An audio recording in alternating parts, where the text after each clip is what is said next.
This is the most powerful car I have ever seen or even been inside. Interior is incredible. I love this beautiful blue color that they've used for the screens everywhere. The screens on the knobs as well. So the interior is all Alcantara, carbon fiber, and matching green color. Looks incredible. So this is the R version of the Nevera, which is a more track-oriented version, and only 30% of the parts have been carried over from the original Nevera to the Nevera R. Look at those headlights and those DRLs, absolutely beautiful. So they've redesigned the whole car to make it more aerodynamic, new front end, and of course that means new panels. So you can see exposed carbon fiber, new air curtains, new air vents. So all the air that goes in here comes out through the panels you have on the bonnet. That's of course there to keep the car more aerodynamic and generate downforce, improve the car's handling. So as far as performance goes, yeah, this is one of the most quickest cars in the world. Acceleration in 100 kilometers is 1.81, which means 0 to 60 time is around 1.74 seconds. Incredible. Four electric motors make around 2,107 horsepower. Top speed is 350 kilometers, but I've seen numbers of 250 miles per hour or 412 kilometers per hour, so that's I'm sure possible, but let's see. So as far as the front goes, it's gorgeous to look at, and this color, incredible. This is of course the prototype version that they've used in all their press briefings and shows. So different parts of the car have exposed carbon fiber, and this is of course the wheel. The brake caliper is also quite interesting. They've actually added some design elements to it. They've painted it on, which is a nice touch. I mean, why keep it simple with just your name? Anyway, you have this opening here. I'm guessing that's to let the excess heat out and the air out when the front wheels are spinning. So I'm guessing the heat of the motors also gets released here. I'm guessing. Now, the aerodynamics of this electric car are very similar to a normal hypercar. So you have vents on the side, and those in the normal car would lead to the engine bay, but of course this doesn't have an engine bay.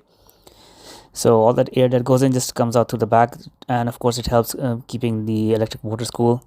This also has a all-wheel drive system, so I think that also needs a little bit of ventilation.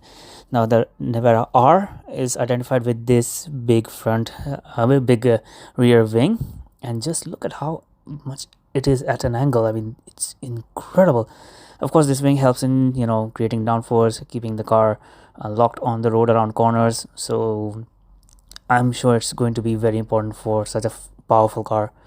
Now more design elements here, like an exposed fender. That's of course there to let the air out when the rear wheels are spinning. Extended diffuser to make the car more aerodynamic. And of course you have the Nevera taillights here with additional lights here. Those are of course very small and hidden. You might not even notice them in the pictures. So looking at the back, it is a tight corner, so I'll try to show you as much as I can. So redesigned rear end, and here are the carbon fiber bumper and diffuser. You can see it's very similar to a high performance car with a normal engine, but if you look closely you can see that there's a small, I think, case here. I think that's for the charging cable with the Nevera R logo on it, and no engine of course. The main rival for this isn't exactly a Koenigsegg Esco or a Chiron Supersport.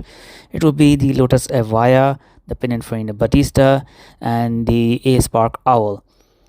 Still haven't seen the Battista, so if you want to check out the video of the A-Spark Owl and the Lotus Evija, you can head on down to my channel and check them out. And if you want to check out the video of the Nevera that I saw some time back, you can have a look at that. So the link will be in the video description.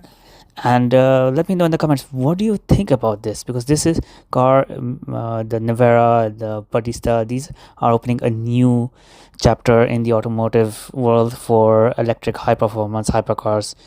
So looks wise, I have no complaints, but performance wise, let's see, and driving experience, yeah, let's see. I don't know how they will ever beat the soul of a combustion engine. So let me know in the comments what do you think about it, because I really like it and I'm excited for it. When it's at least not a Tesla. And so I can only request you to leave a like if you enjoyed this video, and check out more interesting hypercar videos on my channel.